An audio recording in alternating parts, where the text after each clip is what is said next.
Welcome to the latest episode of our podcast series for financial advisors. Today's episode is Focus Financial Partners 2.0, Inside Baseball from the new CEO on the firm's evolution. It's a conversation with Michael Nathanson, the CEO of Focus Financial Partners. I'm Louis Diamond, and this is the Diamond Podcast for Financial Advisors.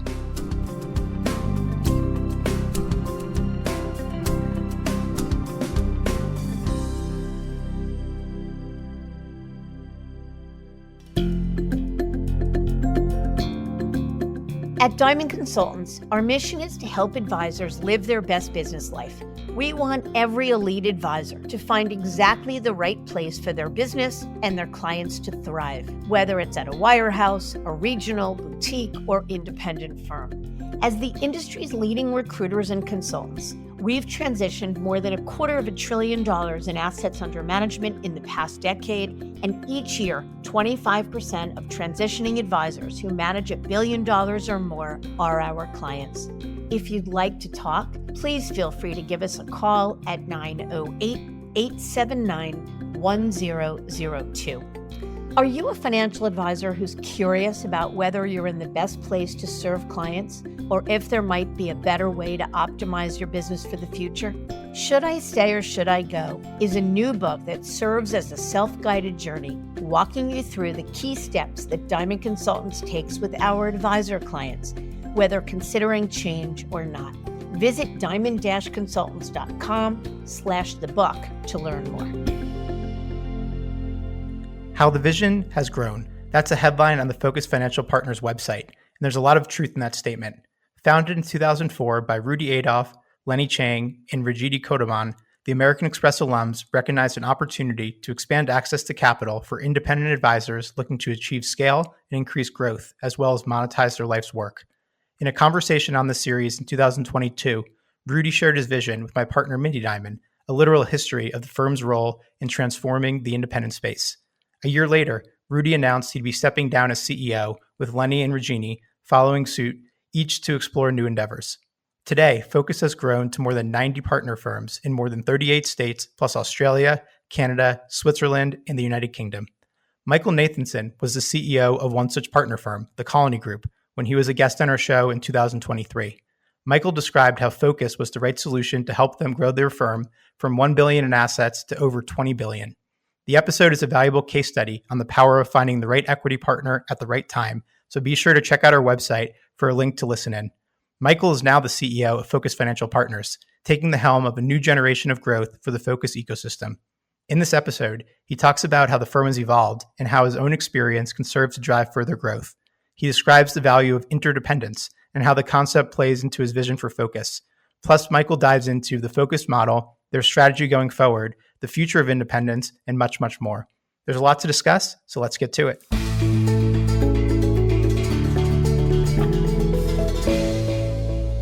Michael, thanks for joining us today.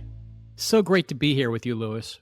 Yeah, great to have you back, because your episode we did a couple years ago was one of my favorites. So we have a lot to beat here, but I'm confident that we can make something happen. Well, you're kind to say that. Thank you. Perfect. So to kick us off, can you share a little bit of your background and what led you into the industry and to the Colony Group in 2004? Sure. I think it's good for people to have intentionality at a young age, if possible, around their career. And I think it's also good for people to have intentionality around taking cues from others around them and indeed from the universe itself in terms of where we go with those careers. So I had long wanted to be a lawyer, like my father before me, and I was very devoted to that. Wanted to go to a top school, top law firm, and do great work. And I did go to a top school, and I did go to a top law firm, and I had a great career as a tax lawyer. I practiced tax law for 13 years. And then I began to get interested in asset management and wealth management, began to build a base of clients that had needs that I could help them with from a tax perspective. Started working with firms from a corporate perspective, but also worked often on high-end tax matters for clients of these firms, and ultimately got introduced to the Colony Group. They were a client of mine for a few years, and I really liked the group of people and thought that they were doing something special. I thought they had a really special culture as well. I'm a big baseball fan, have been since I was a kid. And there were a lot of big baseball fans there. And we started going down to spring break together and watch baseball games and really connected with people there. And ultimately, they asked if I would come in and join them and ultimately take over the Colony Group as its CEO. And I thought long and hard about that because I was a partner at my law firm, which was a pretty big deal. At least it was for me. And that's the kind of position that people would kill to have. And I look back on it now and I think about the decision that I made. And sometimes I'm surprised that I would have done it. But I'm so glad that I did do it. And I resigned my partnership and I started out on a completely new career after going to law school and after spending 13 years practicing law, joining a small RIA that at the time had $500 and something million under management and 28 or 30 people, and went without any agreement in place and went to become their general counsel and CFO. And the rest is history. Yeah, man, I like what you said in the beginning there, where you have to be open to other perspectives and to what comes your way. So, I mean, obviously, with hindsight, that was the best decision you could have made in your professional life because you built the Colony Group when you were chairman and CEO into over a $20 billion firm. And you were running one of the top, if not one of the most well-known RIAs within the country. So clearly you did something right there. But I got to ask, I mean, join a $500 million RIA. It was also before the RIA space was as cool as it is today. There wasn't much awareness around it. What did your friends and your family think? Did people think you're crazy? Most people thought I was crazy. And my wife was very supportive. And a few of my friends were supportive, but most people thought it was a crazy thing to do.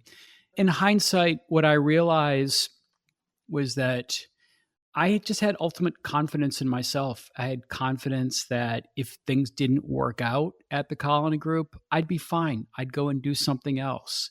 Just going back to my early days, I didn't even want to be a tax lawyer to start. That's another area where I just listened to others around me. I wanted to be a litigator or maybe do international. I had all kinds of aspirations for different things. The furthest thing from my mind was being a tax lawyer.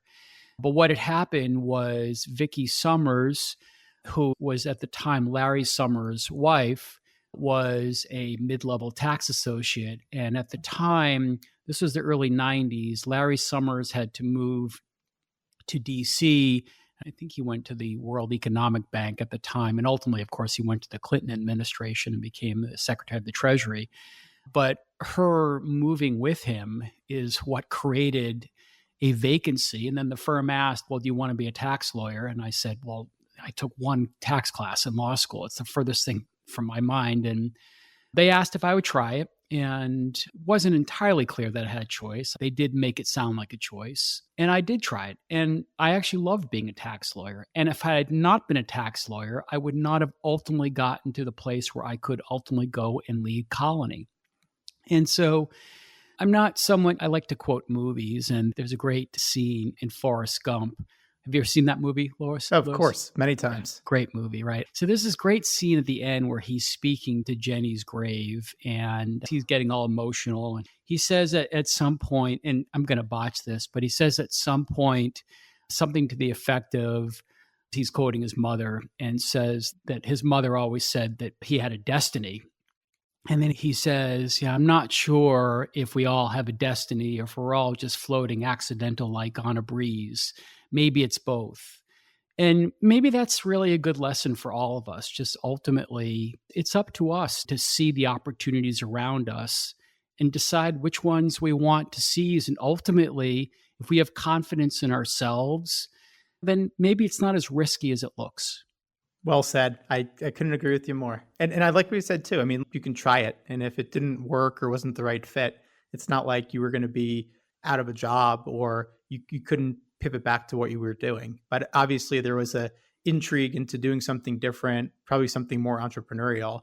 And the rest, as they say, is history. So Most of our interview today will talk about your new role as CEO of Focus Financial Partners. But just to set the table a little bit, and for those who didn't have the privilege of listening to our interview back in 2022, can you talk a little bit about the growth of Colony Group from 500 or so million when you joined to $1 billion firm to being 20 billion plus when you stepped down to become the full-time CEO of Focus? Yes. When I got to the Colony Group, it was already a great organization. I've often spoken about the evolution of personal services organizations from practice to collaborative to business to enterprise. I would say that at the time that I joined Colony, it was somewhere between a collaborative, which is a collection of practitioners sharing resources, but not always operating as a single cohesive team, and a business, which is a group of practitioners, typically with people supporting them, where everyone is operating under the same vision, mission, set of values. They have the same purpose. And so I think the Colony Group was somewhere between those two things. And I had been hired to help professionalize it. And that's a lot of what I did, bringing in people with skill sets to help us professionalize it, putting in place processes and procedures, recognizing the importance of all of the people there. And every one of them was and still is very important to the organization, but also helping the company move toward a place where it would be sustainable even without some of those key people. That's how I define an enterprise. A business, I've already defined. An enterprise is a sustainable business. And that's what I wanted Colony to be. I had big ambitions for it and saw the opportunity pretty quickly in the space, how fragmented it was, that there were no big players. At the time, the banks and wirehouses and trust companies dominated everything, and you could see the opportunity. And so the first couple of years I spent just trying to build a platform to get to a place where we could then take the next step. And then from there, it didn't take a lot of time to realize that we were going to need to start coming together with others rather fast. That could be through strategic hires or through mergers. Back then, you didn't see a ton of mergers in the industry, but I knew that's what we needed to do and started working on some mergers. And I spoke with a good friend of mine, Bob Glovsky, who was then the CEO of Mintz Levin Financial Advisors, and went down the road with him to try to get them to merge with us. Wasn't able to get it done. Ultimately, it fell apart over some of the financial aspects of what we were trying to do. But also, as I look back, as experienced as I had been from a legal perspective, I don't think we as an organization had the experience and the credibility to get a big deal like that done. This at the time would have been merging $2 billion firms. That didn't really happen back then. And so I then moved on to try to do another transaction. That transaction also fell apart. And at that point, realized it was time to get some help. I had been speaking with Focus Financial Partners, like everybody at the time. They had been calling on us. And we had gone down the road a bit with them in 2008. And then everything fell apart. The world changed. And so we pulled back and said we needed to focus on our clients. But ultimately, what I realized was that we did need help. And that's, I think, one of my strengths as a leader, recognizing when I or we cannot do something on our own and recognizing the need to work with others. And so the next time Focus came calling, we said, let's try this again. And we did. And we closed our deal on October 1st, 2011. And 9 months later, we closed our first merger, and that was with Mintz Levin. And then the rest was history. We then went on to very selectively think about all the areas of need as we were trying to build an enterprise, a sustainable business that could last for 100 years. And so through a combination of organic growth and inorganic growth over the next several years, we did build one of the largest and most prominent, and in my opinion, one of the best RIAs in the industry. And I'm very proud of it. And if I could just say one thing to your listeners, The secret to it all, the key to it all, was embracing interdependence. This independent industry of ours is great. If we think about independence as meaning having our loyalties geared toward our clients, well, that's great. That's what the fiduciary standard mandates, and that kind of independence is a great thing. But Lewis, I think that ultimately the organizations that can best embrace interdependence and learn how to work with others, open themselves up to being challenged, not become so obsessed about what you're in control of. And if you're willing to embrace interdependence, ultimately, that's the key to it all. I think I talked about this during my last interview with you, but one of my favorite business books is The 7 Habits of Highly Effective People. And that book is really all about, the 7 habits are great and I live by them, but that book is really all about acknowledging that when we're born, we're completely dependent. We can't take care of ourselves. Ultimately, at some point, we become independent, and most of us cling to that independence. And we never let it go, and it holds us back. But those of us that can learn how to embrace interdependence, learn how to work with others, give something up by way of control, give up that security of knowing it's all about you. If those people that can do that are the highly effective people, and the same can be said for organizations. The organizations that can embrace interdependence are the highly effective organizations. I like that. Yeah, and in your last interview, the concept of interdependence was absolutely one of my favorites. And I think just to make it a little bit more tangible to our industry, are you saying that independence is the opposite of interdependence? Or am I wrong? No, I don't think it is at all. If I were to name the movement that I'm describing, I would call it interdependent independence. I actually think that it's just a question of how we define independence. So we talk about the independent advisor, and the independent advisor is typically an advisor that doesn't work for a wirehouse. Then we get into standards of conduct, Reg BI versus the fiduciary standard.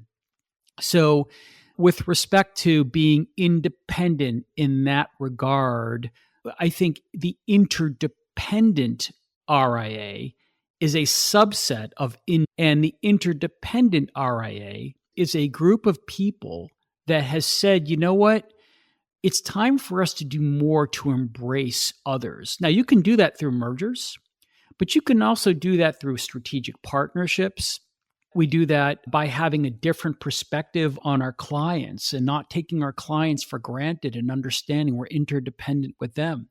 Or we do that by being interdependent with our team members and understanding that our team members usually have a choice and that we're interdependent with them, and that we might just be better if we can learn how to embrace them as team members and learn from them and not treat team members as people that ultimately are there to serve you and then there to be moved on.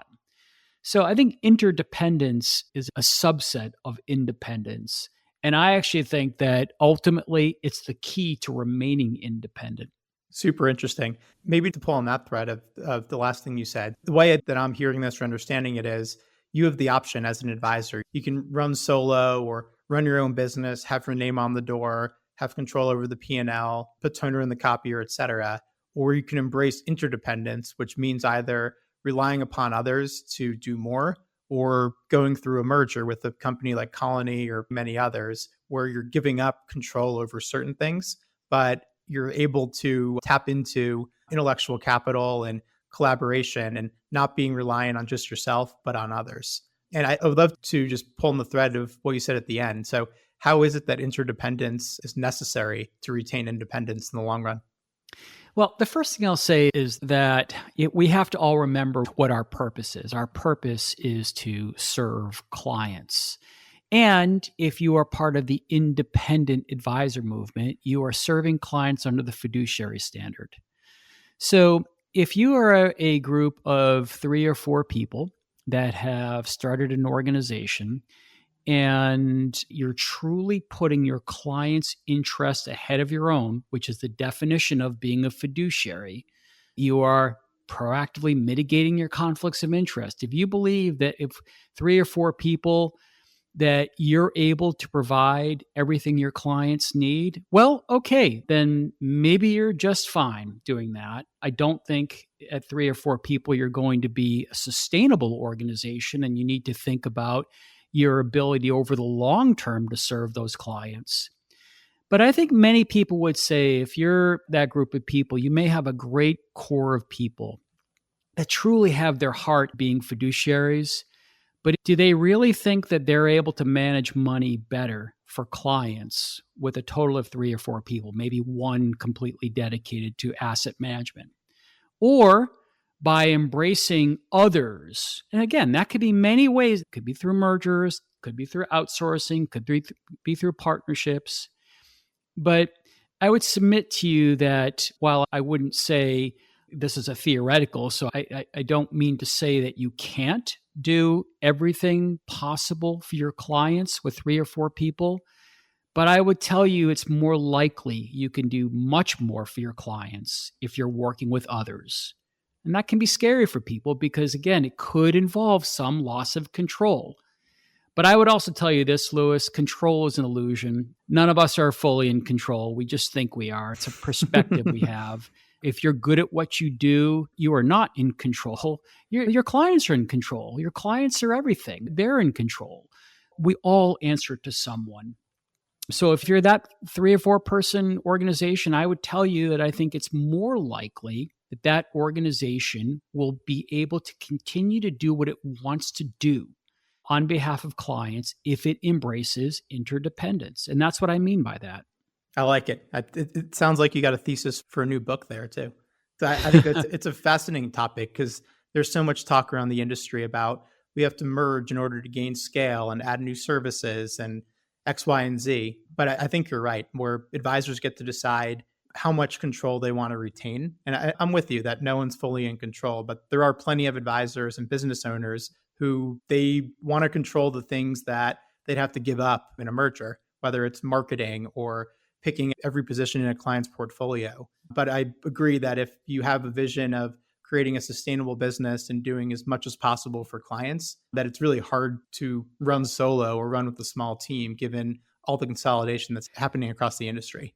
I would like to see organizations spend more time thinking about the fiduciary standard in all aspects of their business, not just how they manage money or bill for their services. And I think that independent advisors have an obligation to apply the fiduciary standard at all times, including when thinking about mergers. Yeah, I guess that's right. If the objective of a requirement of a fiduciary is to always do what's best for clients, then you always got to be thinking about, is there a better way to serve these clients? And if the answer is yes, then it's incumbent upon them to make something happen, to change the dynamic on the ground.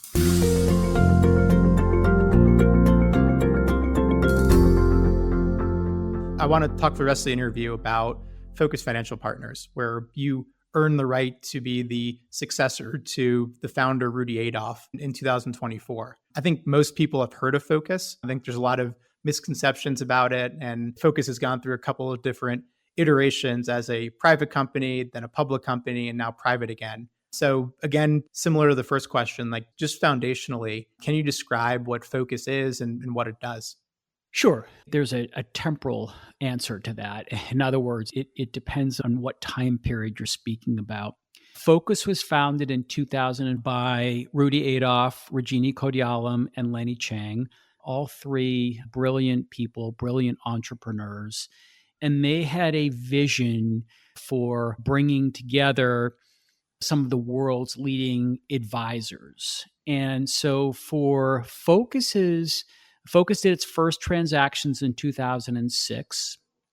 And from the days that it started to do its first transactions and bring in partner firms, what it was largely an aggregator. It was a firm that went out and selectively acquired ownership interest. And it actually acquires 100% of the company, but only a portion of the economics. That was the legacy model. And over the next several years, Focus, in fact, did aggregate about 90 wonderful organizations, largely in the US, but also some abroad. In addition to buying registered investment advisors, it also got involved in the business management space and was able to acquire some of the world's greatest business managers as well. And business managers, for those of you who don't know what that is, you can think of it almost as a family office kind of service, typically for celebrities. Though it goes beyond that, business managers often engage in royalty accounting, concert touring, and other services that celebrities often require depending on the type of celebrity. And this is what Focus's model was. Focus had some thinking around what it called value-added services, which were services that the holding company at Focus thought might be valuable, and it would go and create some of these or outsource some of these and then provide them. But the ultimate model was one of almost complete autonomy, where you had 90 firms that under their agreements with Focus had some obligations, reporting other kinds of obligations. And you can imagine around things like budgeting to Focus, but generally we're operating autonomously. And that was actually one of the big selling points for Focus. You can come and get a good multiple and sell yourself to Focus. You can still keep some of the economics going forward, and you don't give up any control. Well, that model worked pretty well because ultimately Focus became the first of its peers to go public, and it went public in 2018. It was a successful public offering, and Focus did well. Probably could have done maybe a bit better, but did pretty well as a public company. And investors made money, and the principals of Focus, I think, were pleased. And all along, clients were well served. So that was the model. But ultimately, and we can speak later about going from public to private, but ultimately, as our private equity firms changed over time, we had long been supported by private equity firms. What ultimately CD&R and Stone Point saw was an opportunity to evolve the model. And what I mean by that was to change the approach of Focus, whereby the firms that were operating autonomously and wanted to continue to operate that way, okay, well, we'll let them do that. They have the right to do that.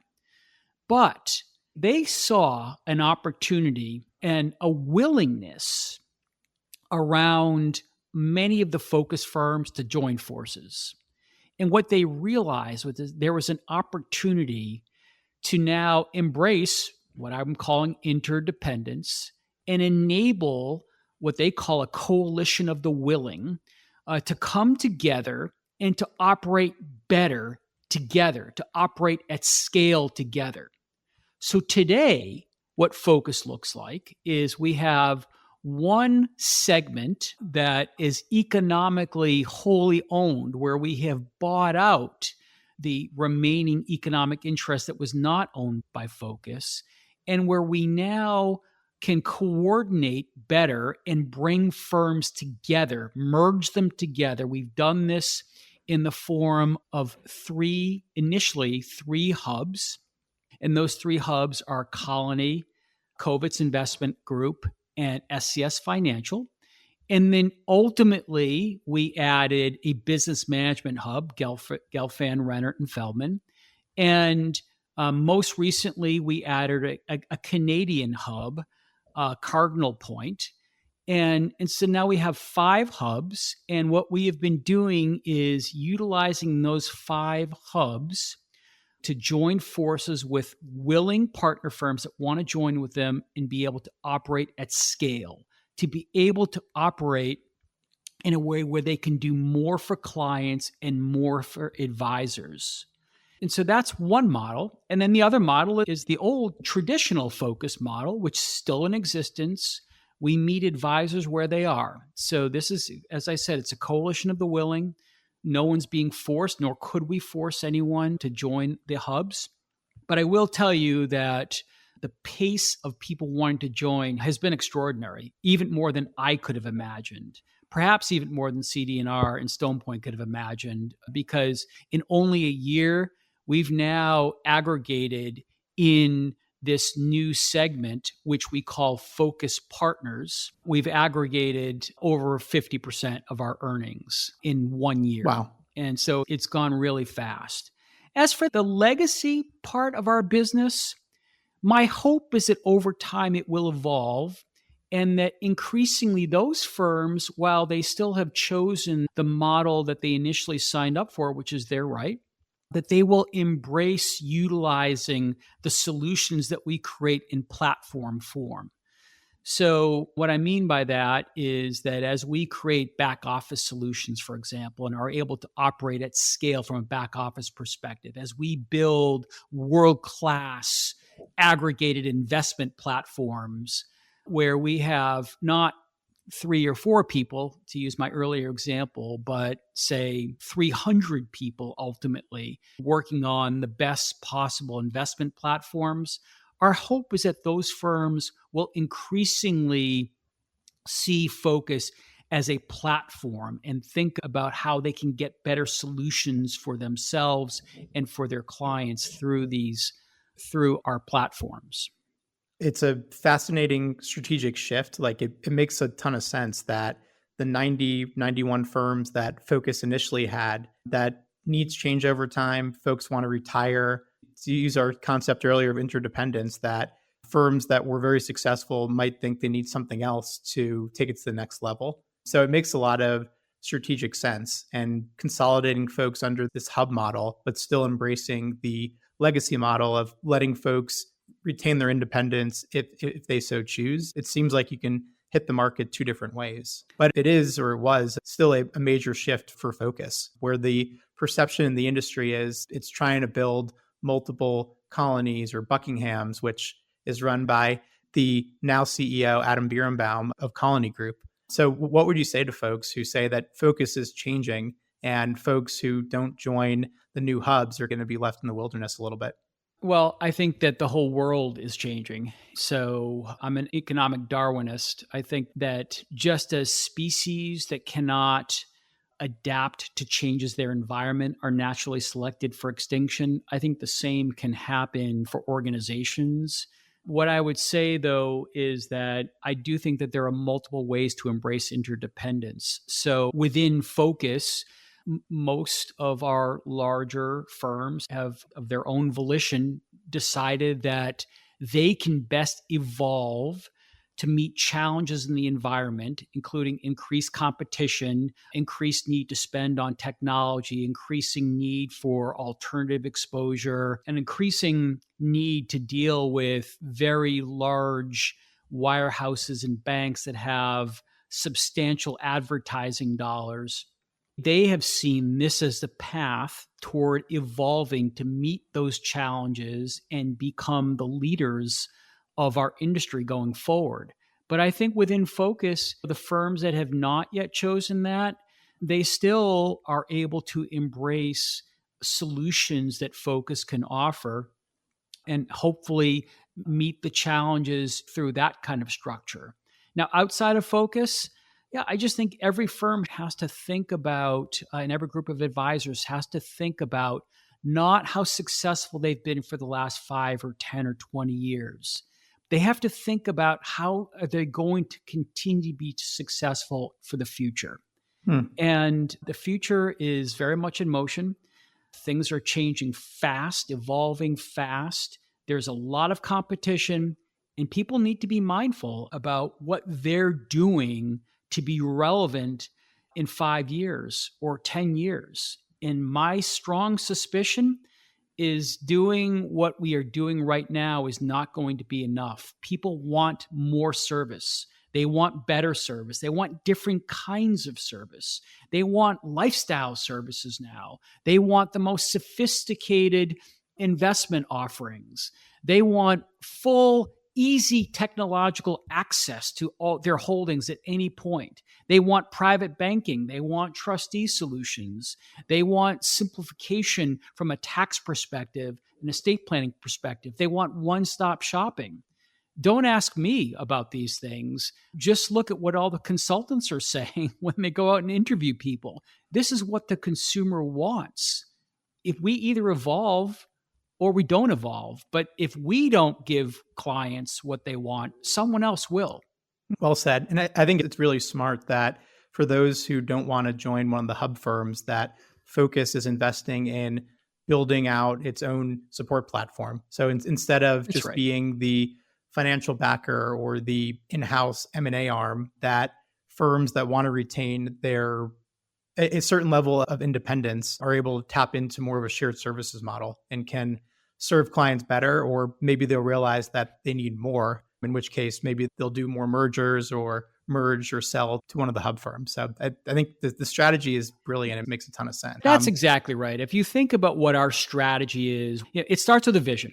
Our vision is to be the leading fiduciary advice company in the world, a company whose clients experience it as a company built just for them, and whose advisors and other professionals are equipped with every capability and resource that only the largest institutions in the world can offer. That's our vision. That's what we're trying to create.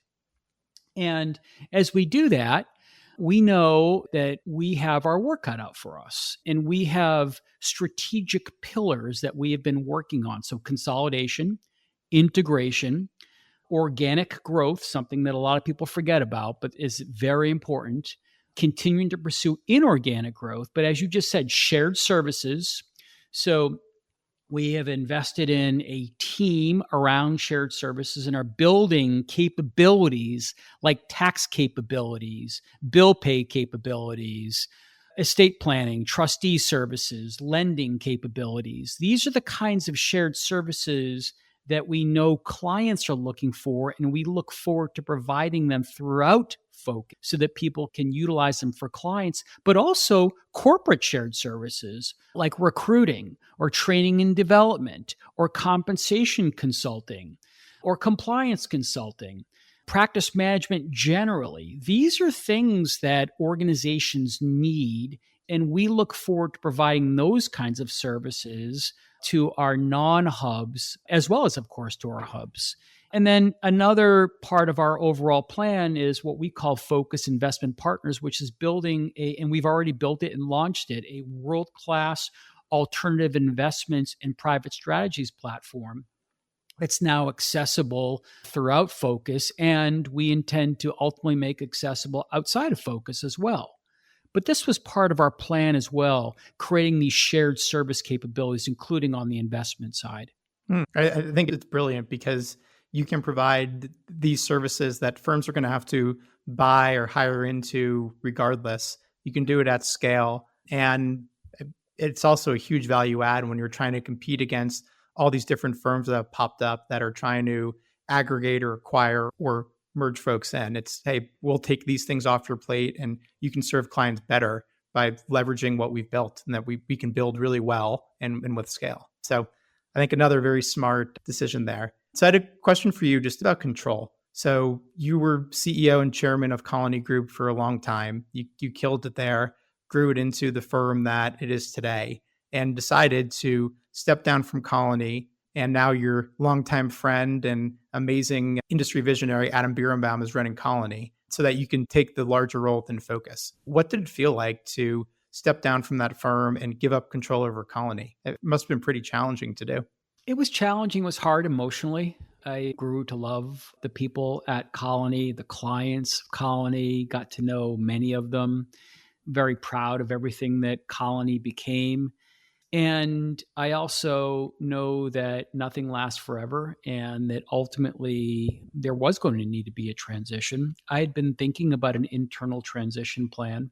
But again, though, the universe sends us these signals and gives us these opportunities. And Adam is a close personal friend of mine, and he's very much the other part of the dynamic duo in a lot of what we do. And we love working together. We talk almost every day. And we had long dreamed about bringing our firms together. The Focus model just didn't really support that kind of thing back in the day. We had talked not only about bringing our firms together, but maybe some of the other firms within Focus together with us. where we had conversations with their leaders and we knew that they were interested as well. And so ultimately, when the opportunity came to me to lead Focus, that was an opportunity that I simply had to take. I see Focus as the largest player in the industry, and I live my life to make a difference in others' lives. My personal mission is to live my most extraordinary life by helping other people live theirs. I fulfill that mission with respect to my family, my friends, my philanthropic endeavors. And I certainly want to fulfill that mission through my work as well. And I felt that I did that at Colony. But ultimately, to have an opportunity to lead the largest player in the independent space was the opportunity I saw of a lifetime to have a positive impact on many people. And so that was a no-brainer for me to do that. I had to leave Colony to go and seize this opportunity.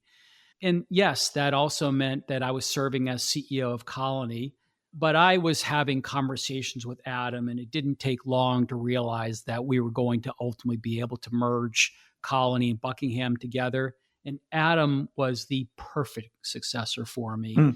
Not because he's the same as me. I think one of the biggest mistakes people make when they choose a successor is that they look for someone who's just like them.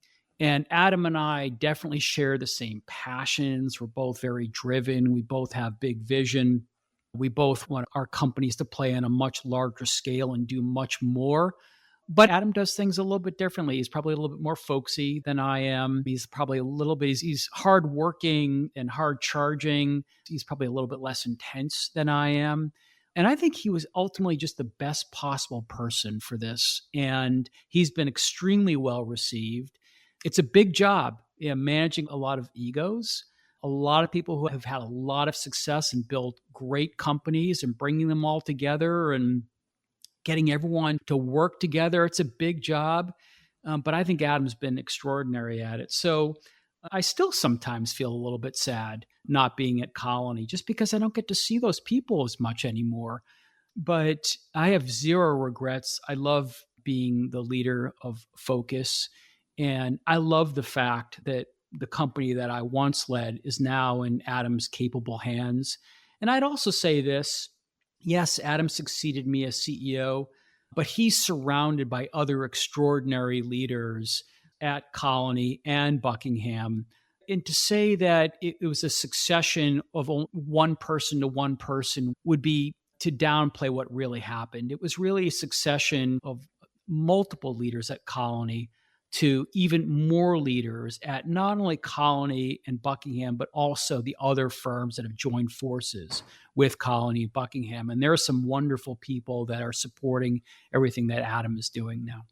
Yeah, I mean, it seems like having the ideal successor or team of successors maybe made the decision easier. But I'm with you that if you're following your passions, really the why for your life, that being able to make a larger impact at the helm of Focus lets you multiply what you're doing across 90 plus partner firms at the time and now fewer, and also can still interact with Colony, which is really interesting and cool to have the opportunity to still be involved there, but you just let go of control over certain things to try to do things better. Yeah, but one other evolution in all of this is that, as you heard me earlier, Lewis, about what Focus was and what it's evolved to, Focus really was a holding company in the past. It was active in terms of trying to help firms, but it was really a holding company. And what Focus has become over the last year is the headquarters of something larger. And Adam and I use the term convergence as we describe the firms coming together. And now with our Focus Partners model, where the firm that had been Colony and Buckingham and GW and Wade and Gratis and InterOcean and all the great firms that merged together, that firm is now Focus Partners Wealth. And the way I think about it now is that there isn't a lot of separation. Sure, there's regulatory separation. We're only allowed to provide investment advice through the RIA known as Focus Partners Wealth. But that's really a business segment of the broader Focus now. And so I work at the headquarters, And Adam is a direct report to me as CEO of Focus Partners Wealth. And as I said, we speak every day and we work together differently than we used to work in the past, but I'm still very much involved in what's happening at our largest hub. Very interesting concept. So let's talk a little bit about some of the motivations or the benefits of taking Focus from a public company on the NASDAQ and reporting quarterly to investors and doing earnings calls, et cetera, to becoming private with the transaction in August of 2023, where private equity powerhouse CD&R and Stone Point took Focus private. I know you're not part of CD&R or Stone Point, so you can't talk to their direct motivations, but now being the CEO of Focus, what do you think the benefits are of being in the private markets rather than the public ones? Well, I think that in order for them to execute on the strategy, they almost had to become a private company, as the public markets are much more focused on quarterly performance. The public markets will limit your utilization of debt, which is very much utilized by most private equity backed players in the independent advice space. And CD&R had a vision that was very similar to the vision that I just spoke about, that I had long had and that others like Adam had. And in order to implement that kind of vision, it was going to require some significant investment, a willingness to step back away from certain areas in favor of others. Ultimately, if you think about our strategic priorities right now and what they have been for the last year, well, it's to create new and greater capabilities for clients and advisors. That's probably number one. And that's the kind of thing that takes investment. It takes people coming together, working toward new things, succeeding most of the time, but failing some of the time as well. There's a lot more freedom to do that. And then next would be to accelerate growth. And then lastly would be to improve efficiencies. Those are our three strategic priorities. And they have been for the last year during this phase where we're evolving our model. And as we do that, it does require investment. It does require a focus on consolidation and on integration, which pays off in the long run, but there are short-term expenses to that. From a financial accounting perspective, given Focus's model, there are some accounting implications on a short-term basis that the public markets might not have appreciated. These are short-term, only 1 year. But just in terms of how we account for the transactions whereby we buy out the management companies of each of the firms. And so by going private, it gave us the flexibility that we would need to implement our plan. And it doesn't mean in any way that we were surrendering from the public markets. We may very well go back at some point. I don't know. We're not even talking at this point about what that next step could be.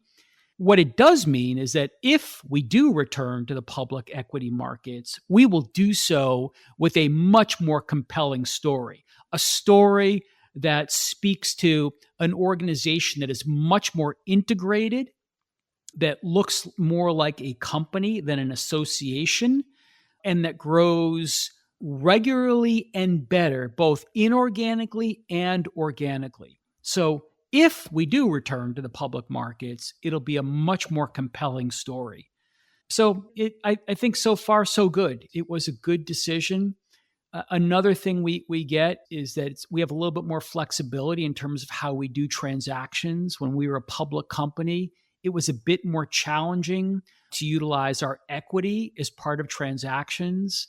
Now, as a private company, we're able to more efficiently use our equity in a tax-efficient manner, and aligning the people that we're doing business with is a very important part of what we're doing and an important part of our plan.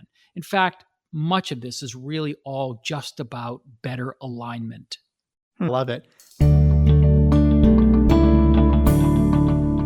If we're writing a Harvard Business Review case study, like the famous one that was done on Focus a number of years ago, this seems like a textbook business school study, and it makes a ton of sense from a financial standpoint and all the reasons you laid out. But what about the feeling that you have as CEO or some of the legacy partners have about the change of moving from firms operating under their own ADVs, their own brands, and really being left as independent as they wanted to be to now this more integrated model? Do you worry at all about what folks feel about things changing as they are? Well, I think that CEOs that don't worry about things are putting themselves in a position where they might wish they had. So I worry about many things. I have great confidence in what we're doing, and I'm always mindful about challenges. What I would say first is, in terms of the firms that have stepped up and said, we want to join, I think we have nothing but happy customers at this point. Everyone seems to be very happy. The equity story has been very compelling. We've had substantial growth of our equity. It's public knowledge that we actually did our first return of capital or distribution last year. All of these things were made feasible by our model, which is a much more compelling model. So in terms of organizations that have joined forces with the hubs, I think people are quite happy. And as for the others, I do think that there's probably some concern. We have gone out of our way. I personally have gone out of my way to make it clear that no one is going to be forced in any way to join forces with the hub. And more importantly, we will continue to support to the absolute best of our ability every firm that does not want to join a hub.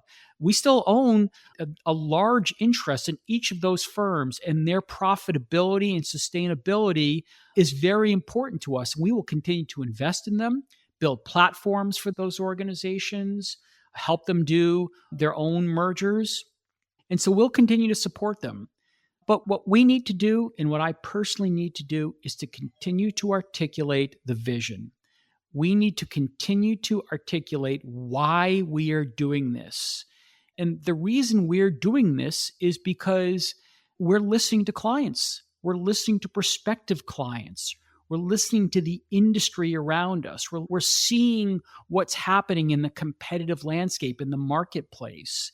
And we believe that this is the opportunity to lead the way and to find that balance between a fiduciary client-first approach on the one hand, and on the other hand, having the kind of capabilities that only the largest organizations in the world can possibly have. You look at what Morgan Stanley is doing around AI. Well, we can look at that and say, well, nothing's happening right now and they're still trying to figure it out. Probably true. But over time, that's an important place to be. And if you do not have some level of scale, how can you play in the AI space? Same thing can be said around investments. The same thing can be said around concierge type services. So people have to look at themselves, make decisions as to what they think is best for their clients and themselves. I think over time, you'll continue to see more people flock to the hubs. And I think that over time, there will still be some firms that remain autonomous and still very much valued and respected by everyone at Focus.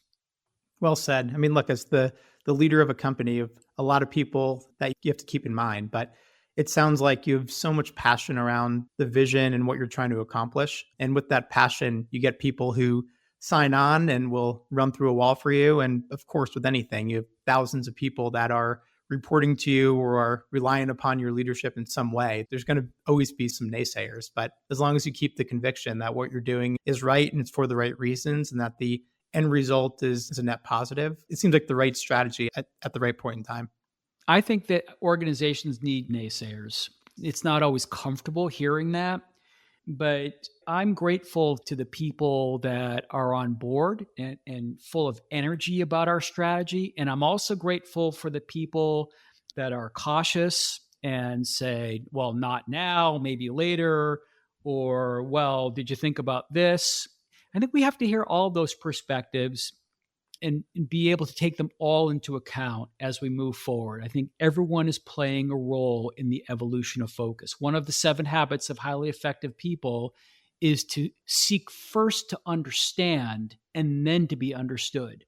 So I think it's important that we understand these perspectives. Well said again. Let's talk a little bit about the ongoing evolution of focus. We've talked about some of the strategic changes in your vision, but I think a part of it too is I know you just unveiled a new logo. You've alluded to some of the new branding with Yes. Colony and Buckingham and others coming under the Focus Partners moniker. So can you talk a little bit about this change and what it signals? Yeah, it signals that we're becoming not an association of firms, but rather a company. And as we do that, it was important that we co brand. And so, yes, we've launched a new brand for our hubs. And the firm that was the Colony Group and Buckingham and all the great firms that merged with those two firms is now Focus Partners Wealth.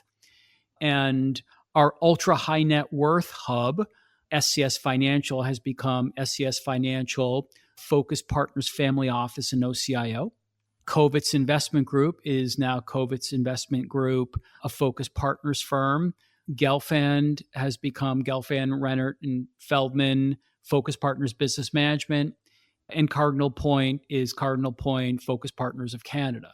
So we're bringing the brand together as we work together. Now, these firms have not been merged together with each other. That is, the hubs have not, but the hubs are now operating as much as possible behind the scenes together on what we like to think of as a common chassis to the maximum extent possible.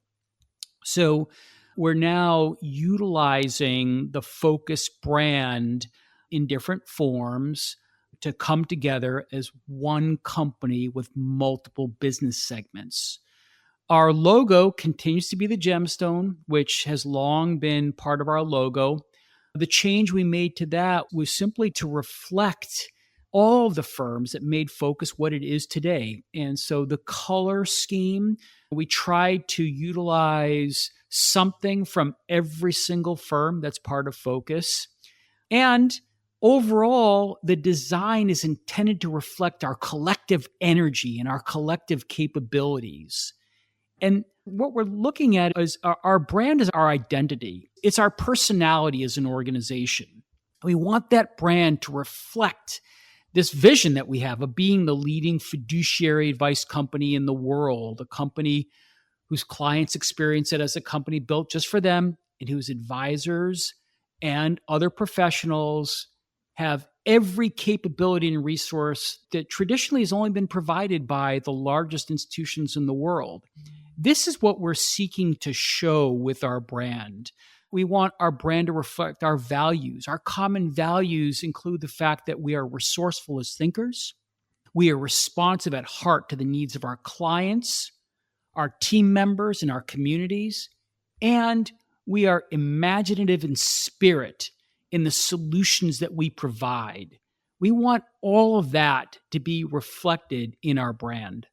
It's so interesting. I mean, a lot of advisors who listen to this show either went through the hard work of creating a logo and a brand, or they have a vision to do it just the same. So it's really interesting to hear how it all comes together, especially Louis, if someone decides not to use their own name. But let's speak about that, though. We aspire to have a brand that's known outside of the industry and not just within the industry. And the reality is that there's probably one, maybe two firms in our entire industry that has a brand that's recognizable, not just on Wall Street, but on Main Street. And what we're hopeful is that with this new paradigm's a cliche, this new model of being able to operate truly at scale, but under the fiduciary standard. There are only a few firms that are even in a place that they can even argue that they're doing that at this point. To be able to do that, though, and build a brand around it, a brand that we hope is recognized as a brand by high net worth, ultra high net worth, institutional investors, all of our existing and potential clients. That's really what we're trying to do. When you speak about brands for the smaller RIAs, they do build brands in their local communities. They do build brands for within their industry in some cases. I'm talking about going beyond that and building a brand that's recognizable everywhere. So I know you're a student of business and you read a ton of books. I always follow, at least when you're at Colony, you used to do like your annual list of your favorite books. I used to love that. Got a lot of good ideas. Is there a company outside of financial services or wealth management that you look at as the inspiration, or like, okay, if we execute on this vision and this strategy the way that we think we can, that you hope to be like that firm in another industry? Yes, there is. And the answer is Google. Probably not what you would have expected me to say. I have great respect for many companies out there, but I read How Google Works, which is one of my favorite business books. And I've been a student of that company for a long time. And they just do so many things that I think we could all learn from. And part of that is what they have been able to do is create a whole new mindset. That book begins with Eric Schmidt talking about how we human beings are taught from birth what cannot be done. We're taught from birth that we can't fly. But actually, if you really put your mind to it, there's pretty much anything you can do. Sure, there are physical limitations, at least for now. But what they did at Google was they changed the mindset and they got people to realize that they're capable of pretty much anything if they truly set their minds to it. And so that's the mantra that I try to follow as well. Nothing's impossible. Or as Justice Brandeis once said, everything in the world worth doing was previously declared impossible. And if we think about the art of the possible, that's how we'll ultimately achieve true greatness and true legacy, to be part of something. I'd like to think that we are creating the Google of financial services right now. I like it. Yeah, look, even if you're 1/20th as successful as Google, I think you did your job well. That's right. Two more questions to take us home. So 5 years from now, when we definitely have you on the show again, what do you think focus looks like? Or put another way, what does success look like to you 5 years from now? So we will have completely transformed ourselves from an association of firms into a company. The economically wholly owned segment of focus will probably be 80+% of our business. We'll still have a smaller subset of firms that are not part of that, but they will all be supported by a world-class, state-of-the-art platform that they can use to leverage and make themselves the best possible versions of themselves and do great work for clients. I think that we will universally be seen in 5 years as having built a new model, a new level of scale not yet achieved in our industry, one with many thousands of people working together and working toward a common goal, which is serving clients to the best of their ability under the fiduciary standard. Love it. Very clear and concise. And I agree with you. If you can accomplish that, I think you'll be pretty happy. Last question. This one's more just out of personal curiosity, but I think many folks who will listen and find themselves in the position of being accidental CEOs who are growing an enterprise, and many didn't even have the vision of where it could have taken them at this point in time. But I mean, you went from running a massive company in Colony Group to now an even larger company, a much larger role. So how do you have time to do everything? Like, how does a day in the life look now for Michael Nathanson today as it did a year or two ago when you're running Colony? I don't have time is the answer. You'll get nothing but candor from me, but I don't think I'd have it any other way. And what I mean is that I have to prioritize. There's never a day that goes by where there aren't things that I have to do or that need attention. But to me, that's the sign of a healthy business. And that's also an indicator that I'm doing my job well. I think if there were a point at which I were not constantly on, I have to question whether it's time for me to move on and find someone else to take my position. So one thing that I've learned is that at a certain level, everything we do is about ourselves. We create these circumstances around ourselves where we open ourselves up for this kind of intensity in our lives. And so I own this, and it's what I wanted. It's what I believe in. It's how I feel like I'm making an impact. So I'd say that. And I'd also say that I don't remember a single time since the 1990s when I first got started practicing law that I've had any downtime. And I think that I have to own that. That's just the nature of the way that I work. My friend Adam would tell you the same thing. I think he would concur with that. And then I would just say that the idea of work-life balance, that's an interesting idea. I think that ideal is out there and can exist for those who need to make it exist. In particular, someone who has younger children or other obligations. I'm at a place in my life where my children are older. They're great. My wife works. And so I'm at a place where I can do what I feel like I need to do to maximize my impact and do what I think needs to be done for our company. So for me, it's not work-life balance that I think about. It's a lifestyle that I've chosen. And many CEOs will tell you that, accidental or not. They'll tell you it's the same thing, that it's just the life of a CEO of a larger company that you're always on. And it's about prioritizing things. And so that's what I do. I prioritize things. I know what my priorities are. My priority for the next few years are going to be building capabilities, accelerating growth, improving efficiencies. And if you scroll back, those are the exact same priorities I just listed before.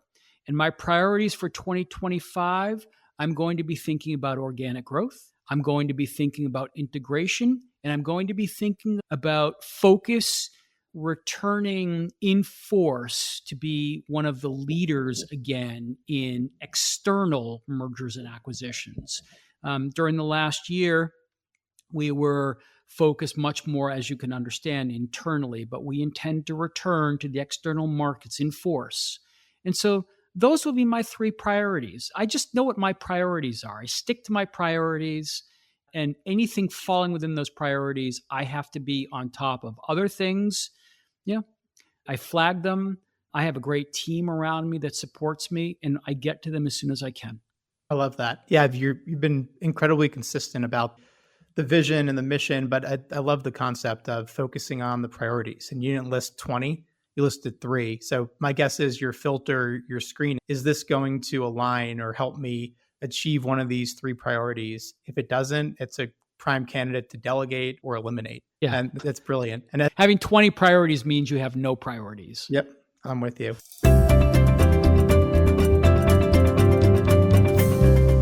I'm glad that you made coming on the show an important enough priority, because this has been a fascinating episode. It's also it's really interesting to hear directly from you. You could hear the passion in your voice about what you're trying to accomplish at Focus 2.0. And just your thinking around interdependence is always a great reminder. And taking the big leap from what was probably a comfortable and fast-moving role as CEO of Colony to a much larger role as CEO of Focus. And I'm very excited to have a front row seat to see how you execute on this very compelling and clear mission. So I appreciate your time today.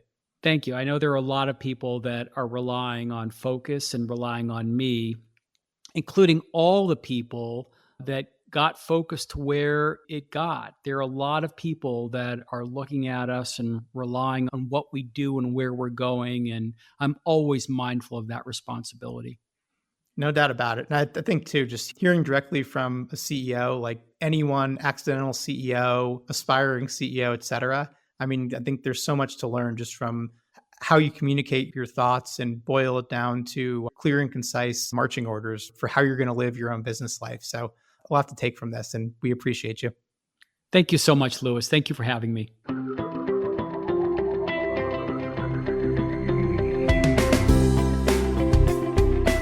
As a financial advisor, you hold yourself to the highest standards of integrity, honesty, and credibility. You are successful because you take your professional responsibility seriously and are dedicated to your clients. But are you living your best business life? Are your goals aligned with your firm's, or could a better option exist? Should I Stay or Should I Go is a book written with you in mind. It's a self-guided journey that walks you through the key steps that we take with our advisor clients. This strategic thought process and roadmap to professional self-discovery is designed to help you ask the right questions and think critically and objectively, whether you're considering change or not. Learn how to get your copy at diamond-consultants.com/thebook.